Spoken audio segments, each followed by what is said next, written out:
अब जो हमारे पास हाफ ईयरली सिलेबस है उसमें हमारे पास काफी सारे चैप्टर हैं। उसमें से सबसे पहले चैप्टर हमारे पास आ जाता है complex numbers and quadratic equation. इसके बाद हम लोग लीनियर इनइक्वालिटीज का चैप्टर भी पढ़ेंगे, sequence and series etcetera. 2-3 chapters are there which we are going to study. But सबसे पहले हम लोग यहाँ पे स्टार्ट करने जा रहे हैं complex numbers and quadratic equation. अब यहाँ पे बात करते हैं कि कॉम्प्लेक्स नंबर चीज क्या होती है। अब यहाँ पे मैं आप लोगों को एग्जांपल देता हूँ एक क्वाड्रेटिक इक्वेशन।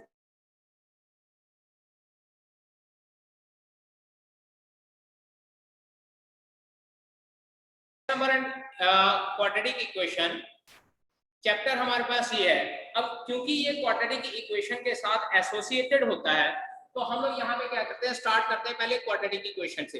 10th क्लास का हम लोग चैप्टर पढ़ा है 10th क्लास में quadratic equation. Late us suppose मैं लिखता हूँ एक क्वाड्रेटिक इक्वेशन लिखता हूँ x² + 2x + 6 = 0। और हम लोग ये कहते हैं कि we need to find out the factors of this quadratic equation. Middle term split करके फाइंड आउट कर सकते हैं या कंप्लीटिंग स्क्वायर करके हम लोग फाइंड आउट कर सकते हैं या क्वाड्रेटिक फार्मूला अप्लाई करके करते हैं। But before applying quadratic formula हम लोग क्या करते थे कि हम लोग एक टर्म डिस्क्रिमिनेंट फाइंड आउट करते थे। डिस्क्रिमिनेंट अगर आप लोगों को याद होगा d = b² - 4ac वाली टर्म होती थी। अगर हम लोग इस क्वाड्रेटिक इक्वेशन को b² - 4ac या ax² + bx + c के साथ कंपेयर करते हैं तो चेक कीजिए b की वैल्यू आती है हमारे पास 2, c की वैल्यू आती है 6। तो जरा डिस्क्रिमिनेंट फाइंड आउट करके देख लेते हैं। ये हमारे पास आता है 2 का स्क्वायर -4 * 6 * 1 दैट इज 4 - 24 = -20। और याद कीजिए 10th क्लास में जब हमारे पास डिस्क्रिमिनेंट की वैल्यू लेस देन 0 आ जाती थी तो हम लोग ये कहते थे कि रूट्स आर नॉट पॉसिबल। उस केस में हम लोग कहते थे अगर ग्रेटर देन 0 था तो रूट्स पॉसिबल थे, फाइंड आउट कर लेते थे। अगर हमारे पास इक्वल टू 0 था तो हम लोग ये कह देते थे कि रूट्स पॉसिबल है लेकिन इक्वल रूट्स है। लेकिन जब लेस देन 0 आ जाता था तो हम लोग कहते थे कि रूट्स आर नॉट पॉसिबल।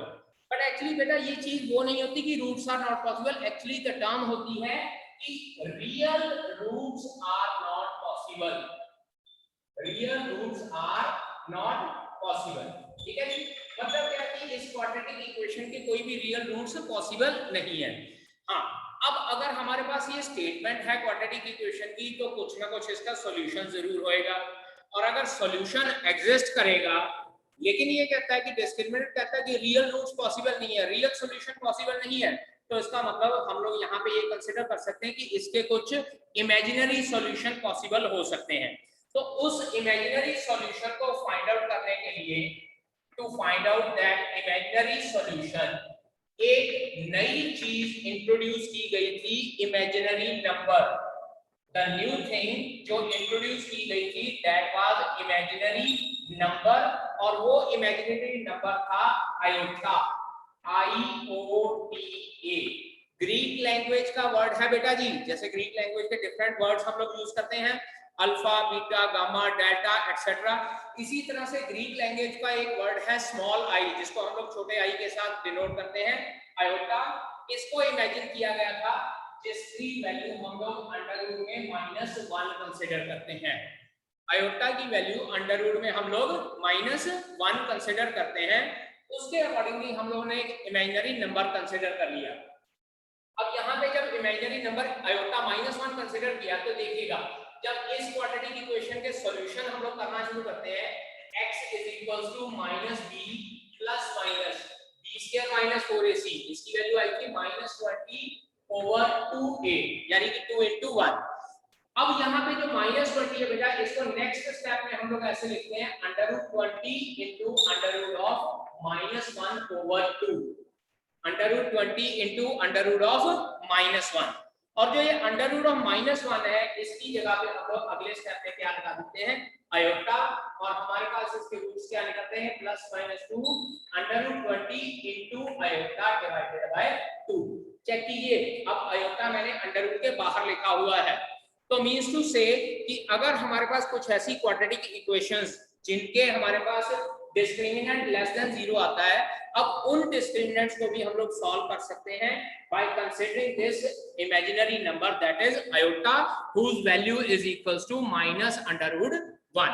अब इस हिसाब से हमारे पास क्या हो जाता है, इमेजिनरी नंबर आयोटा की वैल्यू तो अंडर रूट में -1 आ गई, लेकिन फिर इसके बाद स्क्वायरिंग बोथ साइड करते हैं।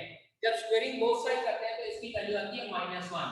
और चेक करिए, आज तक हम लोगों ने जो स्टडी की है उसमें हम लोगों ने यही किया है कि जो अंडर रूट में है, जो स्क्वायर वाली टर्म है वो हमेशा पॉजिटिव होती है, लेकिन यहाँ देखिए स्क्वायर वाली टर्म माइनस में आ गई है, तो ये चीज हम लोग क्या करते हैं कि इमेजिनरी नंबर कंसीडर करते हैं। इसी तरह से फर्दर इसको स्क्वायर कर दिया, अगेन यहाँ पे पहले लिख लेते हैं squaring both side, squaring both side, और उसके बाद अगेन स्क्वायरिंग करते हैं। जब अगेन स्क्वायरिंग किया तो मतलब कि हमारे पास आता है आयोटा रेज़ पावर 4 और -1 का स्क्वायर 1 आ जाता है। और ये चीज हमारे पास, ये तीन रिजल्ट बहुत इंपॉर्टेंट है। पहली बात आयोटा की वैल्यू -1, दूसरी बात आयोटा की वैल्यू अंडर रूट में -1, दूसरी चीज iota square is equals to -1, और third thing iota raise to power 4 is equals to +1। तो अब ये नई स्टडी हम लोगों ने इंट्रोड्यूस की है complex number to find out the roots of those quadratic equation, जिन क्वाड्रेटिक इक्वेशन को हम लोग आज तक कहते आए हैं कि इनके रियल रूट्स पॉसिबल नहीं है क्योंकि उनका डिस्क्रिमिनेंट लेस देन 0 था।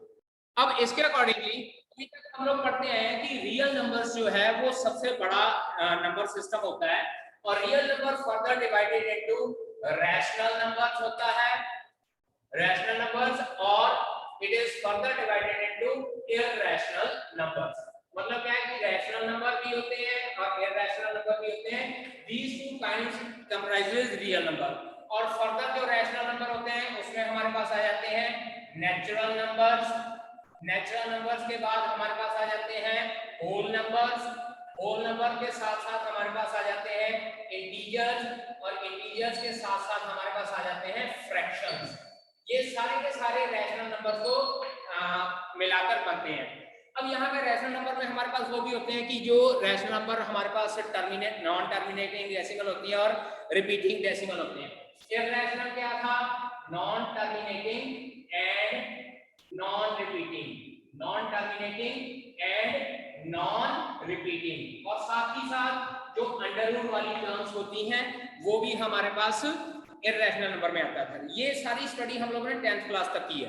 लेकिन अब कॉम्प्लेक्स नंबर जब हम लोग स्टार्ट कर रहे हैं तो हम लोग ये कह सकते हैं कि बेटा जी complex number is the biggest system of units number system. जो कॉम्प्लेक्स नंबर है ये बिगेस्ट सिस्टम है नंबर सिस्टम का। इसमें हमारे पास आते हैं रियल नंबर और साथ ही साथ इसमें हमारे पास आते हैं imaginary numbers. Real numbers further हमारे पास इस तरह से दो पार्ट्स में डिवाइड हो जाते हैं, लेकिन इमेजिनरी नंबर हमारे पास iota is equals to under root of -1 के बराबर है। तो अब अगर आपसे कोई पूछता है कि what is the biggest system of number system या biggest unit of number system, that is complex number, जिसमें हमारे पास फर्दर रियल नंबर होते हैं और इमेजिनरी नंबर, और रियल नंबर फर्दर इस तरह से डिवाइडेड होते हैं। ठीक है जी। तो सबसे पहला टॉपिक आ जाता है representation of complex number, representation of complex number. बेटा ये शॉर्ट फॉर्म लिख रहा हूं कॉम्प्लेक्स नंबर की। अब कॉम्प्लेक्स नंबर की रिप्रेजेंटेशन क्या होती है बेटा जी? याद रखिएगा कॉम्प्लेक्स नंबर को हम लोग z से डिनोट करते हैं। जनरली वैसे z जो सिंबल होता है वो इंटीजर्स का सिंबल होता है, बट कॉम्प्लेक्स नंबर के लिए भी हम लोग z यूज करते हैं, और z को हम लोग लिखते हैं x plus iota y, x plus iota y, या कई बुक्स में इसको a प्लस आयोटा b भी लिखा होता है। और एक बात याद रखिए, this is the standard form of complex number, standard form of complex number। complex number की standard form हमेशा होगी either x plus iota y और a plus iota b। यहाँ x is known as real part, y is known as imaginary part। y को हम लोग क्या बोलते हैं? imaginary part। बेटा मैं वर्ड part यूज कर रहा हूँ, और ये आयोटा है इसको हम लोग बोलेंगे इमेजिनरी नंबर, इमेजिनरी नंबर। इसके लिए वर्ड यूज किया जाएगा इमेजिनरी नंबर, लेकिन x और y के लिए वर्ड यूज किया जाता है real part and imaginary part. Real part और इमेजिनरी पार्ट इसलिए इसको बोलते हैं क्योंकि ये वैल्यूज चेंज होती रहती हैं, लेकिन आयोटा को इमेजिनरी नंबर इसलिए बोला जाता है कि ये वैल्यू हमारे पास सेम रहती है। So complex number comprises of one real part and one imaginary part, and imaginary part is associated with this imaginary number, and this representation x plus iota y is the standard form of a complex number. अब क्या है कि 1 mark के question कई बार छोटा छोटा सा question आ जाता है, z is equals to 3, हम लोग को ये कहा होता है कि z is equals to 3 represent it in standard form, तो इसको बेटा हम लोग लिखेंगे z is equals to 3 plus 0 iota, या z is equals to minus 3 iota, इसको स्टैंडर्ड फॉर्म में लिखना है तो हम लोग लिखेंगे z is equals to 0 minus 3 iota।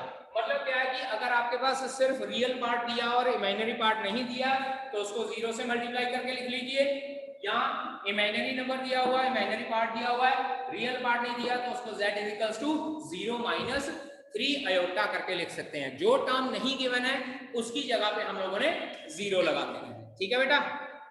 Next topic हमारे पास है basic operation on complex numbers.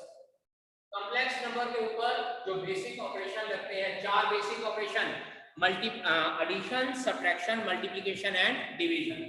सबसे पहले बात करते हैं एडिशन की। Addition, late us consider z1 मेरे पास एक कॉम्प्लेक्स नंबर है जिसको हम लोग x1 प्लस आयोटा y1 के साथ डिनोट करते हैं, और z2 मेरे पास एक कॉम्प्लेक्स नंबर है जिसको x2 प्लस आयोटा y2 के साथ डिनोट करते हैं।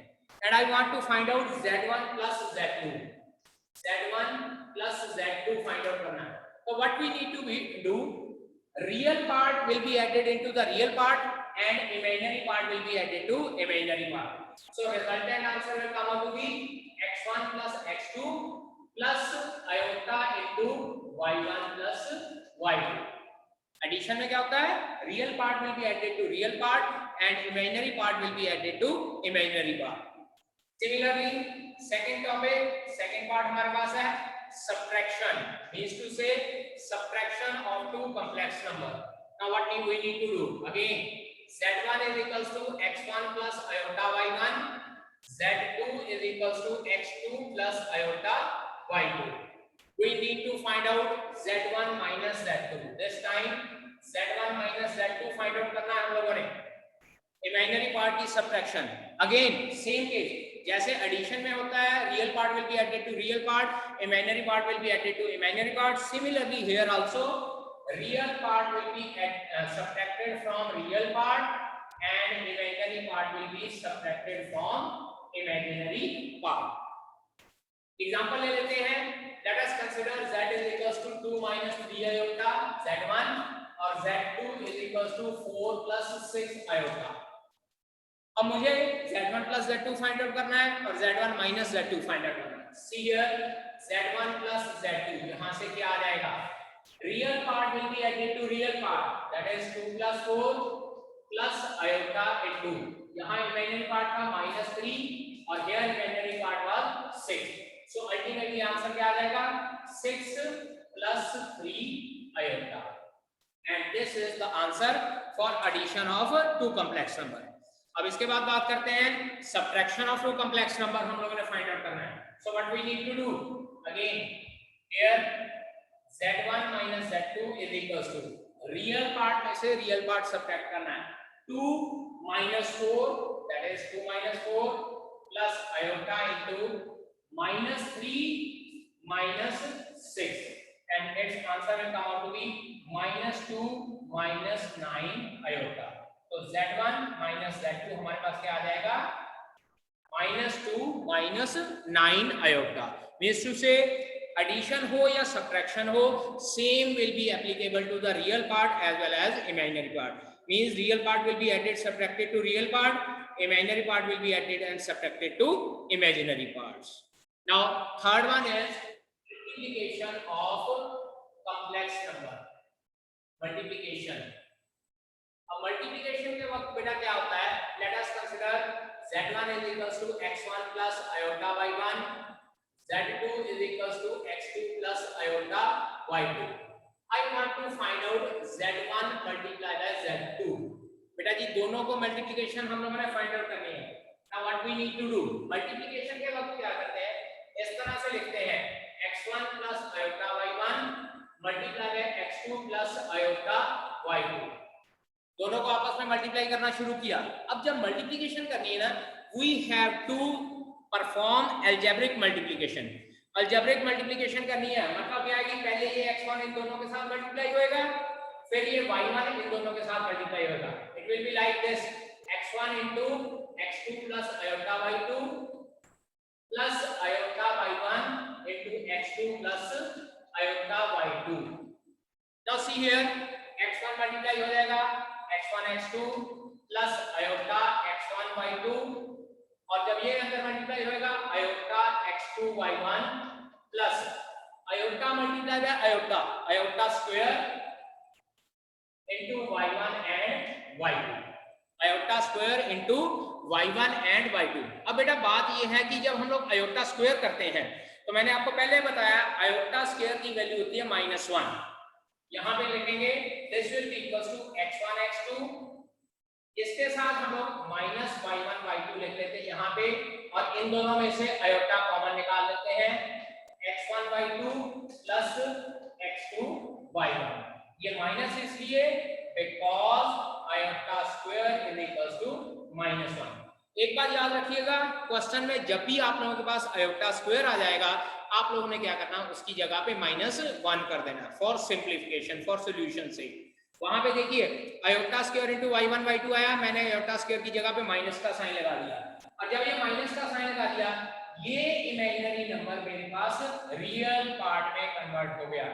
चेक कीजिए, z1 into z2 क्या हो जाएगा, x1 x2 minus y1 y2 plus iota into x1 y2 plus x2 into y1। याद रखना है मल्टीप्लिकेशन के वक्त ये नहीं करना कि रियल पार्ट को रियल पार्ट के साथ मल्टीप्लाई कर दिया, इमेजिनरी पार्ट को इमेजिनरी पार्ट के साथ मल्टीप्लाई किया, that is wrong. What you need to do, simply algebraic multiplication. ठीक है, एक एग्जांपल ले लेते हैं, देखिएगा z1 की value 2 plus 3 iota and z2 की value 3 minus 6 iota। I want to find out z1 into z2, z1 into z2, it will be 2 plus 3 iota into 3 minus 6 iota। algebraic multiplication, पहले 2 के साथ 3 minus 6 iota multiply किया, फिर 3 iota के साथ multiply करते हैं 3 minus 6 iota, it will become 6 minus 12 iota plus 9 iota minus 18 iota square। और ये देखिए iota square आ गया, इसके साथ मैं माइनस का साइन लगाऊंगा, it will become 6, और जब इसके साथ माइनस का साइन लगाया, माइनस माइनस प्लस हो जाएगा, प्लस का 18। इसी तरह से -12 प्लस 9 -3 iota, और अल्टीमेटली मेरे पास आंसर आ जाएगा 24 minus 3 iota, and this is your answer। जहां आयोटा स्क्वायर आया वहां पे आप लोगों ने -1 लगाना। अब ये आयोटा स्क्वायर के साथ एक कांसेप्ट देखिए, अप टू 10th क्लास हम लोग फार्मूला पढ़ते हैं a square minus b square is equals to a plus b into a minus b। Means to say कि a प्लस b और a माइनस b को हम लोग मल्टीप्लाई करते हैं तो आंसर हमारे पास आता है a square minus b square. लेकिन कॉम्प्लेक्स नंबर के केस में ये थोड़ा सा डिफरेंट आता है। देखिएगा यहां पे मैं एक complex number x1 plus iota y1 ले रहा हूं, और सेकंड कॉम्प्लेक्स नंबर मैं x1 माइनस आयोटा y1 ले रहा हूं। देखिएगा x1 माइनस आयोटा 1, तो जब इन दोनों को मल्टीप्लाई करूंगा मेरे पास बनता है z1 into z2 is equals to x1 plus iota y1 into x1 minus iota y1। अब ये देखिए इस फॉर्मूले के accordingly a plus b into a minus b, it should come out to be a square minus b square। मैं यहां लिख देता हूं this is a square minus iota y1 square, a square minus b square। लेकिन जब इसको खोलते हैं ये बनता है x1 square minus iota square y1 square, और ये iota square है, it is iota square। और जब ये iota square आएगा तो हम लोग क्या लिखेंगे, x1 square plus y1 square, क्योंकि आयोटा स्क्वायर की जगह माइनस आ जाएगा और ये माइनस का साइन इस माइनस को प्लस कर देगा। So we can say that in case of complex number, for complex number a plus b into a minus b is equals to a square minus b square if for complex numbers। Complex numbers अगर हमारे पास हैं, let us suppose a की जगह पे मैं x plus iota Y, ऐसे लिख देता हूं, this is x minus iota Y. तो ये बेटा जी हमारे पास क्या आ जाएगा आंसर में, a square minus b square की जगह directly x square plus y square आएगा। 9 10 तक फॉर्मूला करते आए हैं a plus b minus b, a square minus b square, लेकिन कॉम्प्लेक्स नंबर के केस में अब a plus b into a minus b will be a square plus b square. Next is complex number. अब complex number में late us consider z1 is equals to x1 plus iota y1, z2 is equals to x2 plus iota y2. I need to find out z1 over z2. Means to say x1 plus iota y1 over x2 plus iota y2. But एक बार याद रखिएगा complex number में denominator में कभी भी imaginary number नहीं होता है। Imaginary number should always be in the numerator. अब यहाँ पे डिनोमिनेटर में मेरे पास इमेजिनरी नंबर आ गया। Next step should be rationalization. Rationalization अगले स्टेप में रैशनलाइजेशन करना है, और 9th क्लास में और 10th क्लास में हम लोगों ने रैशनलाइजेशन पढ़ी है। क्या करना है, x2 minus iota y2 over x2 minus iota y2। जब भी रैशनलाइजेशन करना है डिनोमिनेटर के साथ रैशनलाइजेशन होनी चाहिए। तो it implies z1 over z2 will be equals to x1 plus iota y1 x2 minus iota y2 divided by, check करो, a plus b a minus b, a plus b into a minus b direct लिख रहा हूं a square plus b square। और अब आप check कर सकते हो यहाँ डिनोमिनेटर में कोई भी इमेजिनरी नंबर नहीं है। न्यूमरेटर में जब मल्टीप्लिकेशन है that will be performed according to the algebraic multiplication, जो अभी मैंने पहले बताई है। algebraic multiplication के साथ डिनोमिनेटर आप लोगों का अब रियल नंबर आ गया। तो जब भी डिवीजन करना है हमारे पास क्या होना चाहिए, पहला स्टेप आपके पास न्यूमरेटर और डिनोमिनेटर की फॉर्म में कॉम्प्लेक्स नंबर हो, कुछ नहीं सोचना, सबसे पहला स्टेप रैशनलाइजेशन। और रैशनलाइजेशन करने के बाद बाकी का अगर कुछ फाइंड आउट करने को कहा होगा तो फिर उसके बाद हम लोग नेक्स्ट फाइंड आउट करेंगे, ठीक है। अब इसके बाद नेक्स्ट टॉपिक हमारे पास यहाँ पे आता है inverse of complex number. Next topic जो आता है इनवर्स ऑफ कॉम्प्लेक्स नंबर। अगर कोई कॉम्प्लेक्स नंबर का इनवर्स फाइंड आउट करने को कहे, inverse of complex number, late us consider z is equals to x plus iota y है। आप लोगों को कहा z की पावर -1 फाइंड आउट करनी है। इनवर्स ऑफ कॉम्प्लेक्स नंबर मतलब z की पावर -1, यानी कि 1 over z। 1 over that mean 1 over x plus iota y। और अभी मैंने बताया आपको कि डिनोमिनेटर में अगर iota वाली टर्म, बाकी चीजें बाद में, पहला स्टेप रैशनलाइजेशन। और रैशनलाइजेशन के वक्त x माइनस iota y ओवर x माइनस iota y, डिनोमिनेटर वाली टर्म का साइन चेंज कर देना है and will get here x माइनस iota y divided by x square plus y square. ये तो z इनवर्स हमारे पास क्या आता है, x माइनस iota y over x square plus y square. अब इसको यहाँ पे पेंडिंग रख लेते हैं। I am not going to rub this, क्योंकि इसके साथ रिलेशन में मैंने नेक्स्ट दो चीजें और बतानी है।